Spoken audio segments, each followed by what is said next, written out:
Saludos amigos y bienvenidos a NLE. En esta ocasión continuaremos con la línea de vídeos de sociedades secretas, y hoy toca turno de una de las culturas que más podemos aprender en las escuelas. Su difusión en Occidente es importante, y de esta cultura se hace hincapié a su filosofía, arquitectura y la ciencia en general.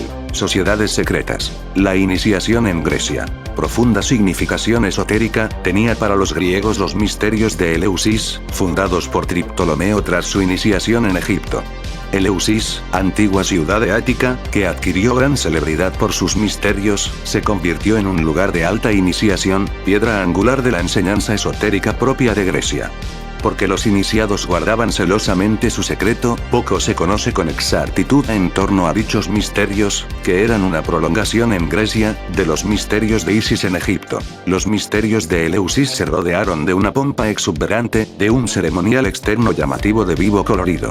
Pero, más allá de esa superficie de reluciente barniz, se hallaba el verdadero misterio, la luz, para el iniciado. Hay que considerar, no obstante, que nada puede afirmarse con plena seguridad. Si a lo esotérico, que de por sí resulta difícil de penetrar, se le suma el factor tiempo, uno queda sumido casi en la más profunda oscuridad. Por eso no resulta nada fácil explorar sobre los conocimientos esotéricos de la antigüedad. Si exotéricamente, los misterios de Eleusis se celebraban en honor de Demeter, la diosa de la tierra, para buscar su protección y agradecer sus favores, esotéricamente representaban el morir para renacer, la elevación espiritual, a que debe aspirar todo ser humano y la plenitud del espíritu. Una representación del mito de Proserpina. Proserpina, Perséfone, hija de Zeus, y de Demeter, fue arrebatada por Plutón, Hades. Entonces Demeter frustró el crecimiento de los frutos de la tierra, con lo cual los hombres no podían realizar sus sacrificios, por lo que Zeus se vio obligado a pedirle a Plutón que le fuera devuelta su hija. Zeus, empero, dio su permiso para que su hija estuviera 6 meses en un lugar, y 6 meses en otro. Mediante este mito, se representa el crecimiento de los frutos de la tierra, que si primero están en su interior, después surgen al exterior.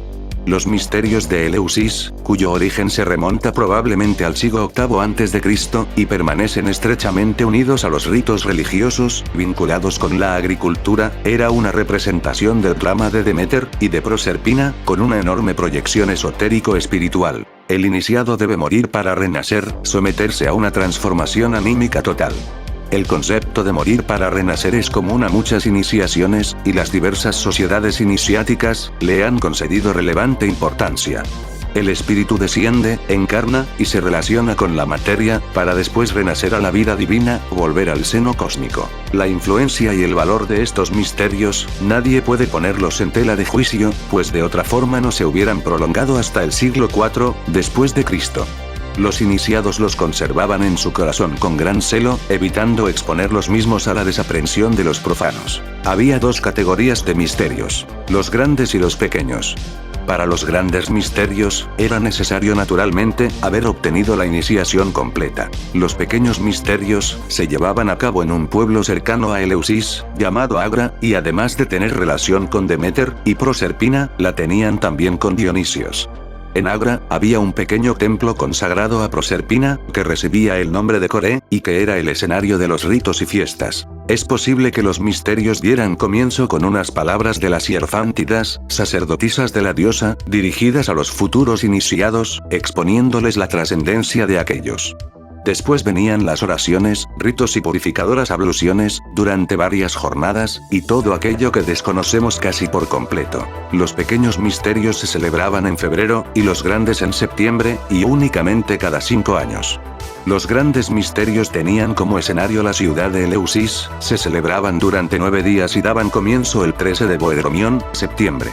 Reunidos y colocados debidamente todos los neófitos, eran inaugurados los grandes misterios. Los aspirantes tenían que demostrar haber pasado por los pequeños misterios, jurando seguidamente que nada revelarían bajo ningún concepto, de todo lo que allí les fuese enseñado. Después había múltiples ceremonias y ritos, teniendo los neófitos unas veces que ayunar, y otras limitarse exclusivamente a determinados alimentos. Durante aquellos días de iniciación y transformación, se efectuaban diversas prácticas religiosas y esotéricas. Se ofrecían sacrificios a Deméter, flores de Dionisios, ceremonias a Esculapio, procesiones, una larga y densa actividad iniciática. Aunque se desconozcan todos los detalles, existe la certeza de que se representaba el sugerente y dramático mito de Proserpina. El adepto debía morir para renacer, pasar por las tinieblas para encontrar la luz. Se carece de datos y de confidencias. Si el propósito fundamental de los iniciados era el secreto, y que nada de aquellos misterios trascendiera a los profanos, hay que decir que prácticamente lo consiguieron. Algunos autores dan rienda suelta a su fértil imaginación, y mediante ella revisten y adornan unos misterios que realmente son lo que su palabra indica. Se extienden sobre las ceremonias, los ritos, las representaciones, y narran lo que así pudo ser. Pero en lo referente a los misterios de Eleusis, es todo tan impreciso que ni aun desplegando las velas de la imaginación más intuitiva resulta fácil acertar. Por eso lo mejor es respetar el silencio, no tratar de franquear el umbral. Quizás ese sea el deseo de Proserpina, hija de Deméter y Zeus, arrebatada por Plutón. Pitágoras y su escuela, convencido de que tenía una importante misión que cumplir, controlado y dueño de sí mismo, sabio por encima de todo, sereno, modesto a pesar de su grandeza, fuerte intelectual, moral y físicamente, austero y disciplinado, razonador y a la vez intuitivo, Pitágoras es uno de esos hombres que solamente surgen cada muchas décadas. Legendario ya en vida, casi mito, su fama alcanzó inmensas proporciones. Despertaba entre sus contemporáneos curiosidad, interés, poderosa atracción, incluso apasionamiento. Tenía un fuerte ascendiente sobre sus discípulos y estos le consideraban casi como un dios. Sus consejos, sus sugerencias, sus preceptos, sus principios doctrinales, todo lo que directa o indirectamente procediese del gran sabio era altamente estimado. Ese hombre genial que era Pitágoras, despertó una verdadera conmoción intelectual y moral no ya solo entre sus contemporáneos, sino entre sus sucesores. Se decía de él que poseía sorprendentes facultades psíquicas, tales como la telepatía, la premonición y la ubicuidad. Se decía de él que podía hacer milagros, y curar, entenderse con los animales, y viajar el mundo invisible. Espiritualista, místico, mitad asceta contemplativo, mitad hombre de acción, filósofo, matemático, físico, músico, creó Pitágoras una verdadera escuela esotérica e iniciática. Aun cuando sus anécdotas se narraron durante siglos, aun cuando ha sido citado por numerosísimos autores, y sus principios y enseñanzas han influido sobre muchos miles de hombres superiores, aun cuando su autoridad se impuso sobre sistemas, doctrinas y personas, muy poco se sabe de la vida de Pitágoras, que puede garantizarse con absoluta seguridad. Pero es probable que aquello que se sabe se aproxime bastante a la verdad. Basándose en determinados escritos, se puede concretar parte de su vida, ya desde el primer momento salpicada de leyenda. Hechos indiscutiblemente ciertos son, que vivió en Samos, que viajó a la Gran Grecia, que residió en Crotón y que allí fundó una escuela iniciática, que tuvo un fin trágico. Desde luego unos datos que no bastan para redactar una biografía, ni siquiera una nota biográfica. Pero lejos de un rígido escepticismo y de una inapropiada fantasía, se puede aún a riesgo de que determinados sucesos no sean de una veracidad exacta, trazar y exponer lo que fue más o menos la vida del sabio griego. Afortunadamente se sabe mucho más de sus pensamientos y de sus principios y doctrinas, aunque es posible que parte de ellos se deban no solo a Pitágoras, sino también a sus discípulos. Tratemos, pues, de atravesar esa espesa niebla que rodea de misterio la vida de Pitágoras, ese hombre que para muchos ha sido uno de los grandes iniciados de la antigüedad. Pitágoras era hijo de Mnesarchos, un joyero de Samos, y de Partenis. Vivió alrededor de 569-500 a.C. De niño fue bendecido por el gran sacerdote del templo de Adonai. Recibió una instrucción amplia y muy sólida. Es lógico suponer que desde sus primeros años debió dar muestras de una penetrante inteligencia. A los 18 años, estuvo en contacto con Tales, quien le sugirió que debía dirigirse a Egipto si quería encontrar la fuente de la verdadera sabiduría. Una carta de recomendación de Polícrates le facilitó la relación con los sacerdotes de Memfis, quienes antes de hacerle partícipe de sus secretos, le sometieron a muy difíciles e inextricables pruebas morales y psicológicas. Pero si algo distinguió a Pitágoras, y todos los testimonios así nos lo dejan ver, fue su férrea voluntad, más de dioses que de hombres. La transformación exige un sacrificio que solo aquel que luche por realizarla, puede comprenderlo. Un hombre puede llegar a sudar sangre, como lo hizo Cristo, y es algo más que una mera metáfora. La transformación espiritual exige un superesfuerzo. Los débiles y los indecisos no tienen ninguna posibilidad de triunfo en ese férreo combate que el hombre debe realizar contra sí mismo. Morir para renacer, destruir para construir, reducir todo a cenizas para utilizarlas como polvo de proyección en la alquimia interior que se debe experimentar. Muchos años permaneció Pitágoras en Egipto, en estrecho contacto con el profundo y rico esoterismo propio de aquel país. El autocontrol, la paciencia y sobre todo la perseverancia le permitirían iniciarse en los más elevados misterios de la magia egipcia. También en Egipto adquirió seguramente parte de los profundos conocimientos que tenía sobre las matemáticas. De este país pasó a Babilonia, y también se ha dicho que viajó a la India, siendo instruido en las filosofías y religiones indias. En Babilonia, tuvo la posibilidad de aprender las fórmulas mágicas de la magia babilónica y todo su contenido, completando una laboriosa iniciación. Después de 30 años de ausencia, iba a regresar a Samos. Ya sabio, iniciado, fiero conocedor de la tradición esotérica, debía llevar la luz hasta el corazón de los demás. Versado en la magia egipcia y babilónica, erudito en filosofía oriental, gozaba de los medios necesarios para ser un gurú, un maestro espiritual. Los hombres de aquella época, como los de todas, necesitaban un elixir espiritual que aliviara su dolor, sus inquietudes, sus miedos y sus angustias. Pitágoras era el hombre ideal para conducir a los demás hacia la libertad interior, porque él conocía los más íntimos secretos del alma humana, había experimentado en sí mismo el sufrimiento redentor y purificador de la iniciación, y tenía una enseñanza que mostrar. En Samos, Pitágoras despertó la atención de sus ciudadanos. No era desde luego nada frecuente, un hombre que proponía la alimentación vegetariana, y lo era aún más desconcertante, creía en la metempsicosis. Además, producto de una desbordante fantasía, se decían cosas increíbles de aquel hombre, que tanto había viajado, y cuya existencia era un misterio indescifrable. Las anécdotas sobre el recién llegado pronto se multiplicaron, a cual de ellas más fantasiosa. La marcada personalidad orientalizada de Pitágoras atraía a la juventud, porque los jóvenes se interesan por todo lo nuevo, lo sugerente, lo significativo. Pero los padres de aquellos muchachos ávidos de conocimientos y de relatos cuyo jugoso contenido disipase su tedio, se sentían inquietos y desconfiados ante Pitágoras. La atmósfera se puso demasiado cargada y tensa. Porque Pitágoras buscaba establecer una escuela de iniciación, y no provocar un enfrentamiento estéril, porque su ferviente deseo era instruir, y no dispersarse en inútiles rencillas, porque estaba por encima de toda animadversión personal, y porque comprendía que en muchas ocasiones, ceder es vencer, abandonó Samos, cuyos ingratos e ignorantes habitantes, no intuían ni lejanamente siquiera que perdían, a uno de los seres humanos más trascendentales de la época. Campo fértil para sembrar su doctrina, para que ésta floreciera con energía, y se mantuviese en todo su esplendor, lo encontró Pitágoras en Crotona. Llegó allí rodeado de una aureola de singular personaje, y hábil taumaturgo, de profundo filósofo, y acendrado espiritualista. Se le hizo un recibimiento digno de un dios, y al afamado atleta Milón, jefe de los aristócratas, puso a disposición del sabio alojamiento y alimentación gratuitos durante tanto tiempo como fuere necesario. El aspecto de Pitágoras, allí donde fuese, imponía muy favorablemente. Con una voz calma y diáfana, con una mirada noble y penetrante, con un rostro de imperturbable serenidad, dueño de unos conocimientos muy poco comunes y muy amplios, cautivaba prontamente a sus interlocutores. Bastaba simplemente con observarlo, para percibir que no era un hombre corriente, que tras aquellos ojos escrutadores había una mente en incesante y constructiva actividad. En Crotona, Pitágoras fundó una importante escuela.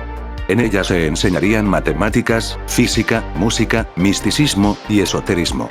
Tenía como finalidad instruir a los alumnos tanto mental como espiritualmente, mostrarles enseñanzas científicas, filosóficas, morales y espirituales. Desde luego, Pitágoras era un maestro de excepción y nadie podía dudar de la eficacia de la enseñanza.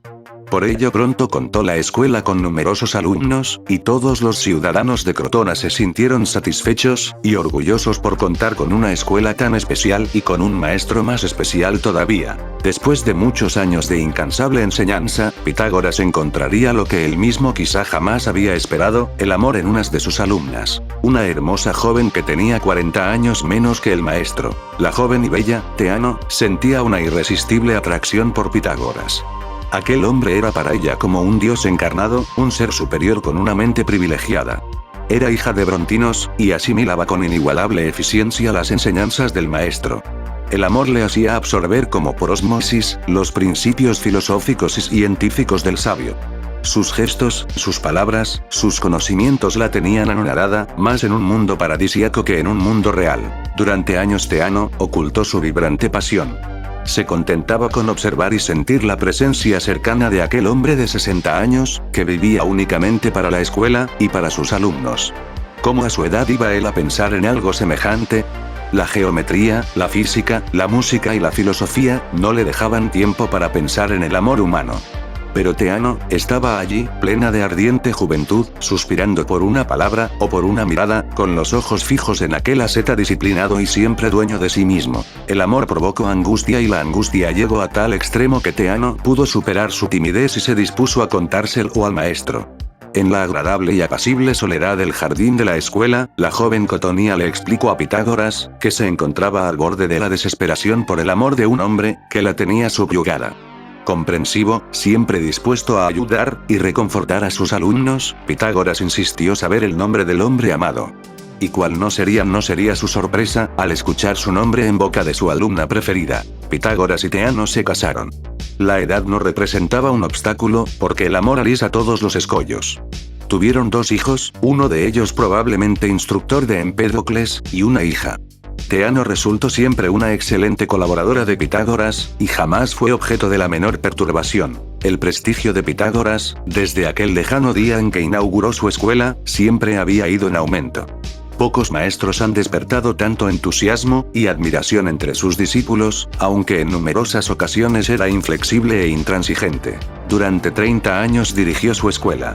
30 años de enseñanza, de transformar neófitos en iniciados, de alertar la conciencia de los jóvenes, de imbuir en sus alumnos una moral fuerte, y una mente imperturbable. Durante 3 décadas ofreció lo mejor que en sí llevaba, no regateó esfuerzos, por ampliar los conocimientos de los demás, por conducirles con mano firme y segura a las más altas cumbres del pensamiento. Pero todo ser humano, por bondadoso y honesto que sea, tiene cuando menos un enemigo. El de Pitágoras, se llamaba Silón, un antiguo aspirante a la iniciación, que había sido rechazado, y que desde entonces anidaba en su corazón un furioso odio hacia el maestro. Silón esperó, durante años, una buena ocasión para vengarse, implacable en su corrosivo rencor. Y la ocasión finalmente habría de presentarse. En la floreciente Sibaris, los aristócratas, colmada toda su paciencia, se levantaron contra el poder. Nada consiguieron, sin embargo, y fueron ampliamente derrotados. Alrededor de 500 aristócratas se refugiaron entonces en Crotona, después de que Pitágoras hiciera gala de toda la autoridad que poseía, y se opusiera al consejo, que no quería aceptar a los refugiados por temor a enfrentarse con Sibaris. A decir verdad, el temor del consejo no era infundado. El Partido Democrático de Sibaris enseguida pidió la extradición de los aristócratas, petición que por supuesto no fue tomada en cuenta por Pitágoras. Resultado de tales divergencias fue la guerra, declarada por los sibaritas a los crotonios. Milón, el que fuera vencedor en 12 ocasiones, en los Juegos Olímpicos, y en los Délficos, discípulo e íntimo amigo de Pitágoras, hombre no solo de envidiable fortaleza física, sino también moral, tomó el mando del ejército. Los crotonios estaban ansiosos de entrar en batalla. Su optimismo rayaba en lo febril. Los crotonios infligieron una irreparable derrota a los sibaritas. Después, embriagado el ejército por la victoria incontrolable en su furor, se cometieron actos de espantosa violencia. Incluso las mujeres, los ancianos, y los niños fueron víctimas de aquella despiadada masacre sin sentido. ¡Qué gran paradoja! En tanto un hombre como Pitágoras no osaba matar ni al más ínfimo de los animales, aquellos otros hombres se salpicaban de sangre inocente, y se entregaban frenéticamente al robo y a la rapiña. De la floreciente ciudad de Sibaris poco quedaba. Dolor y desolación. El reparto de las tierras conquistadas iba a originar, inevitablemente, grandes problemas. Por un lado, estaba el partido aristocrático, del que formaba parte Milón y Pitágoras. Por otro, el partido democrático, dirigido por el astuto Silón. El partido democrático trató de abolir los privilegios del partido de los aristócratas. La multitud prorrumpió en rabiosos gritos y vituperios contra Pitágoras y sus discípulos.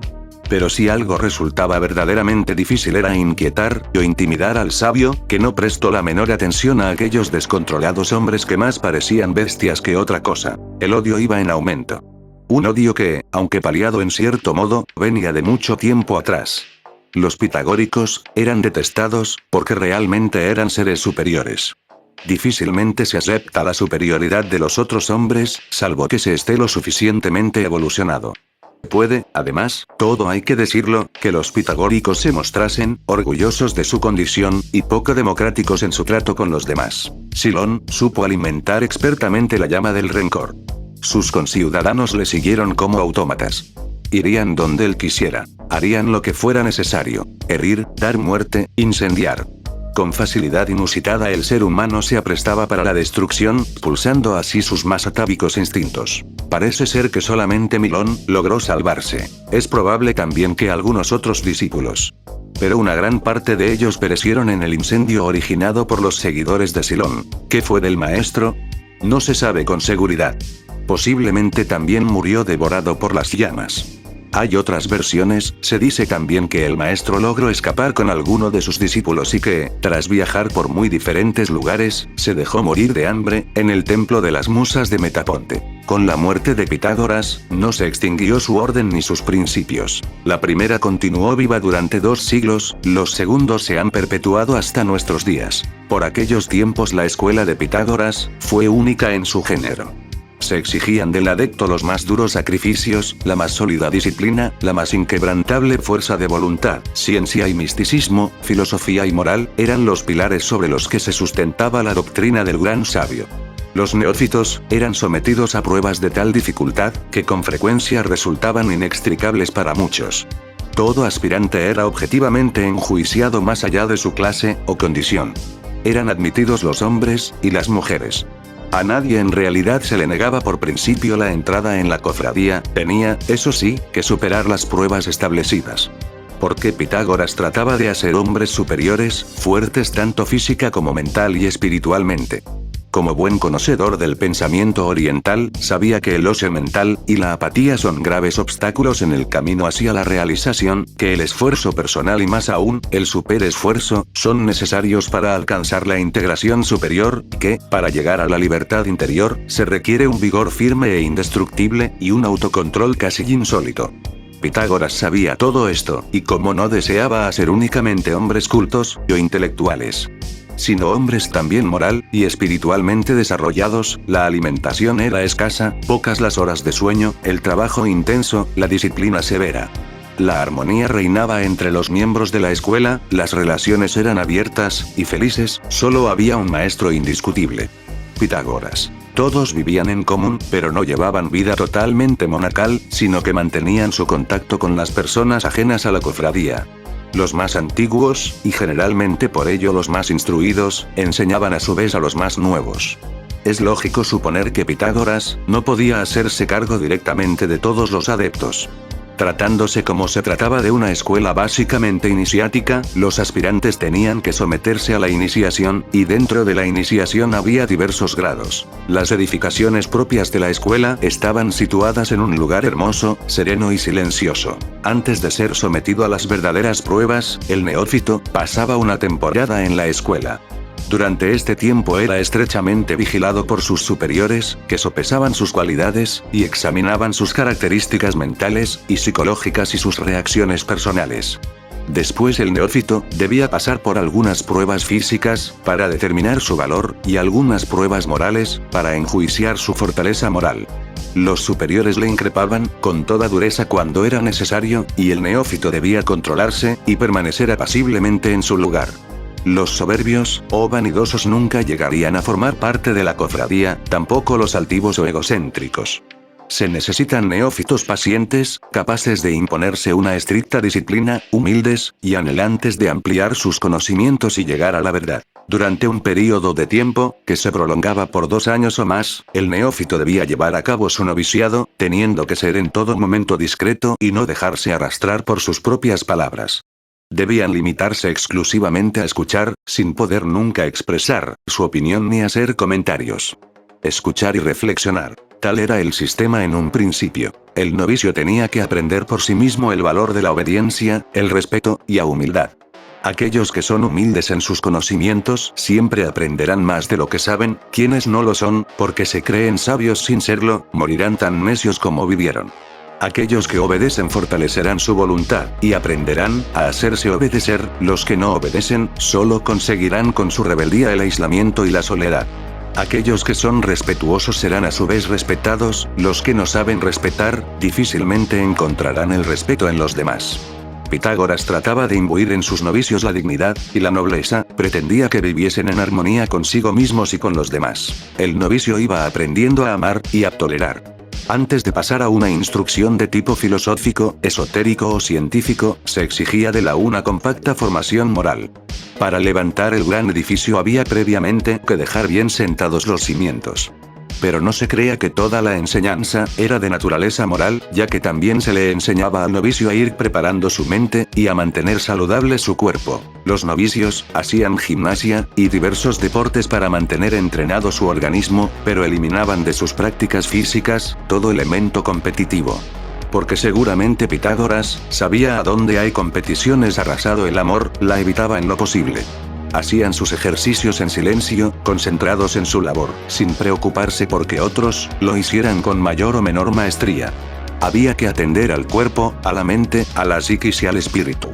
El adiestramiento debía ser lo más completo posible.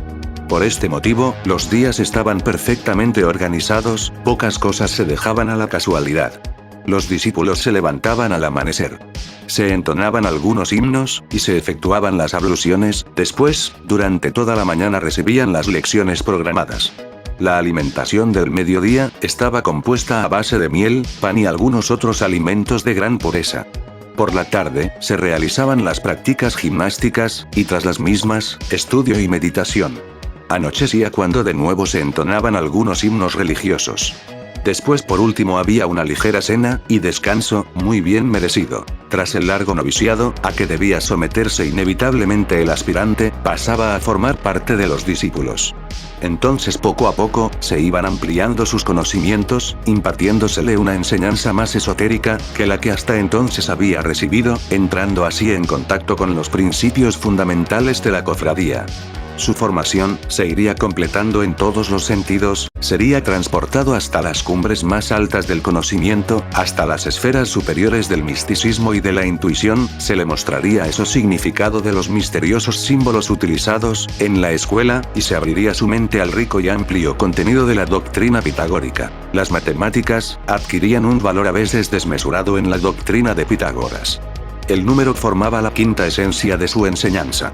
Todo trataba en cierto modo de ser explicado a través de los números.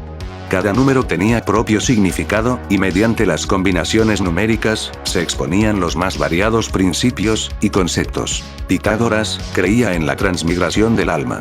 El alma era para él de una monada imperecedera, parte del gran todo.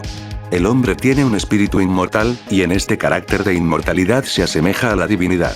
Distinguía Pitágoras entre la monada y la diada. La monada es la esencia divina, la diada es su facultad creadora. El ser humano debe esforzarse en purificar su espíritu y parecerse a Dios. Mediante la inteligencia, el conocimiento, una conducta apropiada y las acciones honestas, puede encontrar la verdad trascendental. Había que trascender las pasiones y dominar los instintos, estimular al máximo la inteligencia y limpiar la mente de malos pensamientos. Una cosa es el cuerpo, y otra el espíritu, el primero, debe ser dominado, el segundo, fortalecido y alentado. El ser humano debe ir día a día superándose, de forma tal que poco a poco se vaya pareciendo a la divinidad. Aunque no se sirviese de la misma terminología, Pitágoras creía en la inexorable ley del karma, propia del hinduismo y del budismo. En futuras existencias el hombre habría de purgar sus malas acciones, todo pecado era expiado en vida, y las buenas o malas reencarnaciones dependían de la conducta que el ser humano observase durante su existencia. Tras la muerte, el cuerpo desaparece, y el alma sirve de vehículo al espíritu que después de un tiempo habrá de reencarnar. Cuando la purificación era absoluta, el espíritu era transportado al seno divino, la chispa divina, que había descendido al mundo material, retornaba a la matriz, en donde había encontrado su origen. Cada hombre dirige su vida y sus actos como desea, pero si no lo hace con rectitud encontrará su castigo. Lógicamente todo nos lleva a deducir que los pitagóricos creían en el libre albedrío, toda acción encuentra su retribución, positiva y negativa, según fuera aquella. El hombre que haya desarrollado lo suficiente su inteligencia, jamás actuará en contra de la voluntad divina, y guiará sus pasos por el sendero de la verdad, superando las contradicciones que puedan presentarse entre sus pasiones y su razón. Para los pitagóricos, el mal arrastra hacia la materia, y el bien eleva hacia Dios. Pitágoras explicaba así el origen de todas las cosas. El principio de las cosas es la mónada. De la mónada ha salido la diada, materia indeterminada, sometida a aquella, que es la causa. De la mónada perfecta, y de la diada intermedia han salido los números. De los números, los puntos, de los puntos, las líneas. De las líneas, las superficies, de las superficies. Los volúmenes y de los volúmenes, todos los cuerpos que caen bajo acción de los sentidos, y que provienen de 4 elementos, el agua, el fuego, la tierra y el aire, Diógenes Laercio. La transformación y combinación de los 4 elementos dan por resultado el mundo, que está impulsado por elementos espirituales e inteligentes. Pitágoras era un filósofo en el sentido tradicional de la palabra. Se interesaba por las matemáticas, el esoterismo, el misticismo, la astronomía, la música, etc. Bertrand Russell nos explica: un poderoso agente en el terreno purificador de este modo de vivir es la música. E interés pitagórico, por ella muy bien puede nacer de esta influencia. Sea como fuere, Pitágoras descubrió las relaciones numéricas simples de lo que llamamos intervalos musicales. Una cuerda acordada dará la octava si su longitud se reduce a la mitad. Similarmente, si la longitud se reduce a los 3/4, obtendremos una quinta juntas, forman una octava, es decir 4, 3, x3, 2, igual 2, 1. Y así estos intervalos corresponden a las razones de la progresión armónica. 2, 4, 3. 1. Se ha sugerido que los 3 intervalos de la cuerda acordada fueron comparados por los 3 modos de vivir. Si bien esto pertenece al reino de la especulación, lo que sí es rigurosamente cierto, es que, a partir de entonces, la cuerda acordada representa un papel central en el pensamiento filosófico griego. La noción de la armonía, en el sentido de equilibrio, el ajuste y la combinación de contrarios, como alto y bajo, mediante una adecuada armonización, el concepto del camino intermedio en el dominio de la ética, y la doctrina de los 4 temperamentos, todo esto, en última instancia, se remonta al descubrimiento de Pitágoras. Insistimos. Para Pitágoras todo es número, sin el número sobreviene la oscuridad, la confusión, el caos. Todo lo que es inteligible puede reducirse a los números, es explicado a través de los números. Dejando de lado su misticismo y esoterismo, Pitágoras fue un importante hombre de ciencia. En astronomía tuvo conciencia del foco circular de la Tierra, facilitó la comprensión numérica de las escalas musicales, se le atribuye la prueba de la proposición 47ª del libro 1, de Euclides, todos conocemos el enunciado del teorema, que lleva su nombre. El cuadrado de la hipotenusa es igual a la suma del cuadrado de los catetos. Pero Pitágoras era por encima de todo un moralista. Deseaba con ardor que sus discípulos desarrollasen su inteligencia, pero, por supuesto, no solo para aplicarla al estudio científico o filosófico, sino para hacer de ella un valiosísimo instrumento de búsqueda interior y autoconocimiento.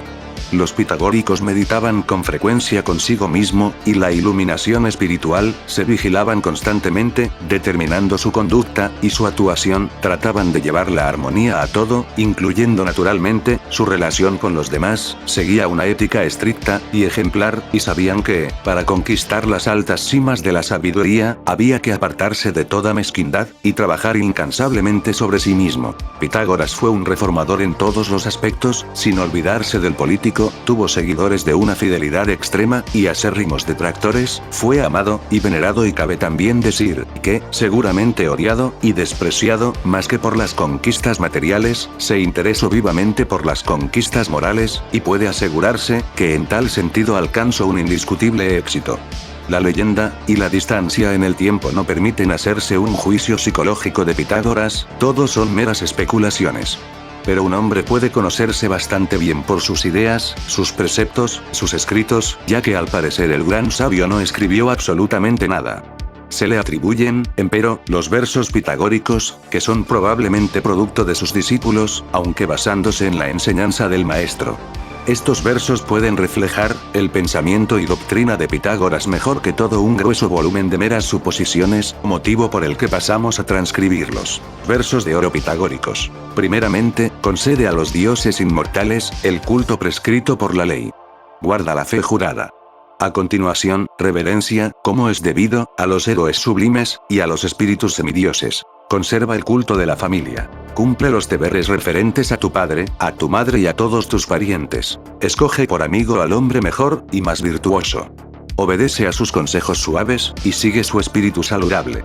Esfuérzate en no separarte de él, a consecuencia de alguna leve ofensa, mientras puedas, ya que la voluntad reina al lado del destino, como potencia recta de nuestra evolución. Sé dueño de ti mismo.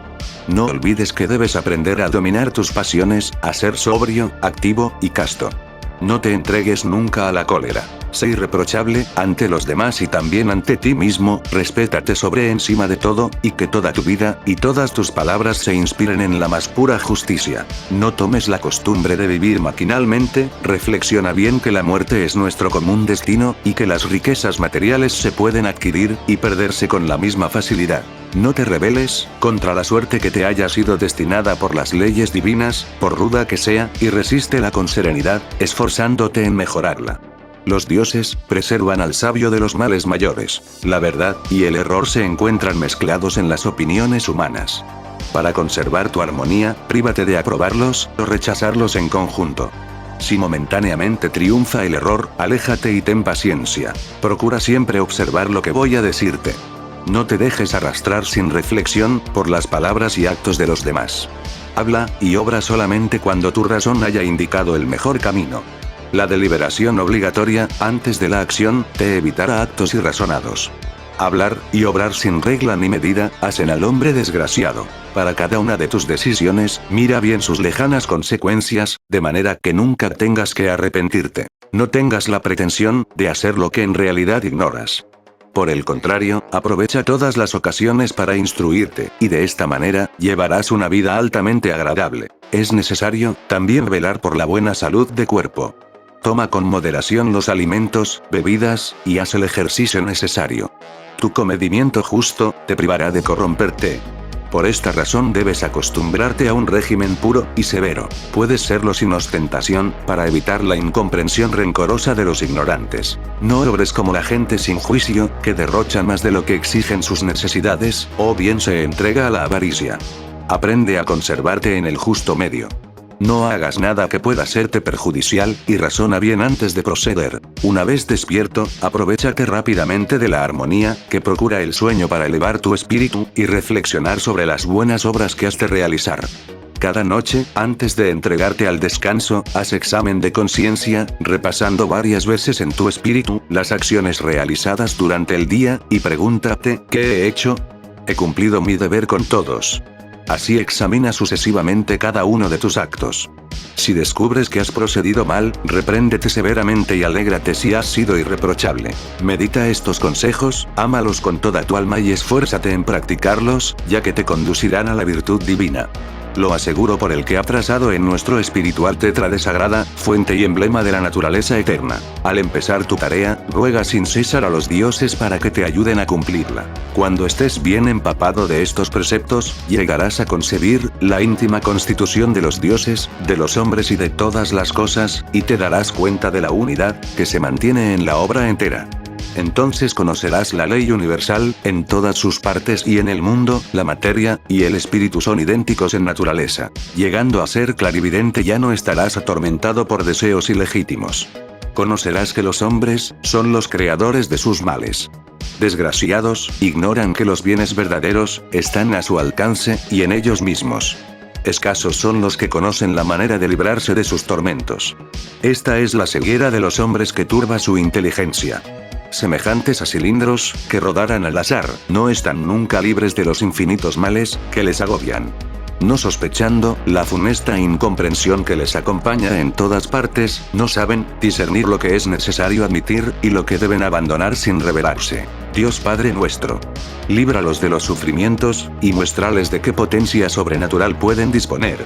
Pero no, estemos tranquilos, ya que los hombres son de la raza de los dioses, y a ellos corresponde descubrir las verdades sagradas que la naturaleza les ofrece. Si has llegado a poseerlas, cumplirás sin dificultad todas mis prescripciones, y merecerás ser librado de las pruebas. Prívate de los alimentos prohibidos en las purificaciones, y prosigue a obra de libertar su alma, haciendo una elección reflexiva, en todas las cosas, hasta conseguir el triunfo de lo mejor que existe en ti, o sea, del espíritu. Cuando abandones tu cuerpo mortal, y te eleves en el éter, dejando de ser mortal, revestirás la forma de un dios inmortal. Dime qué te parece la escuela pitagórica, es muy diferente a la que nos explican en la cátedra de dicho filósofo, considerado matemático y nada más. Un místico, y músico por naturaleza, de estas disciplinas la música, era su predilecta. Podemos observar que, en cualquier parte, existen sociedades secretas positivas, que consideradas verdades y prácticas, relevantes, importantes, espirituales, trascendentales. Tenía que ser de una forma más discreta, secreta, e individual. Ahora hemos llegado a tal grado que se empieza a dar por hecho una aceptación más amplia en la sociedad, por la llamada era de Acuario, y porque termina y comienza un nuevo ciclo astrológico, o un ciclo cósmico. En la siguiente entrega, que es la Sociedad Esenia Judía, se pondrá interesante para que estés al pendiente de nuestros contenidos. No olvides suscribirte, y darle en la campanita. Sin más me despido, colega escéptico, hasta la próxima.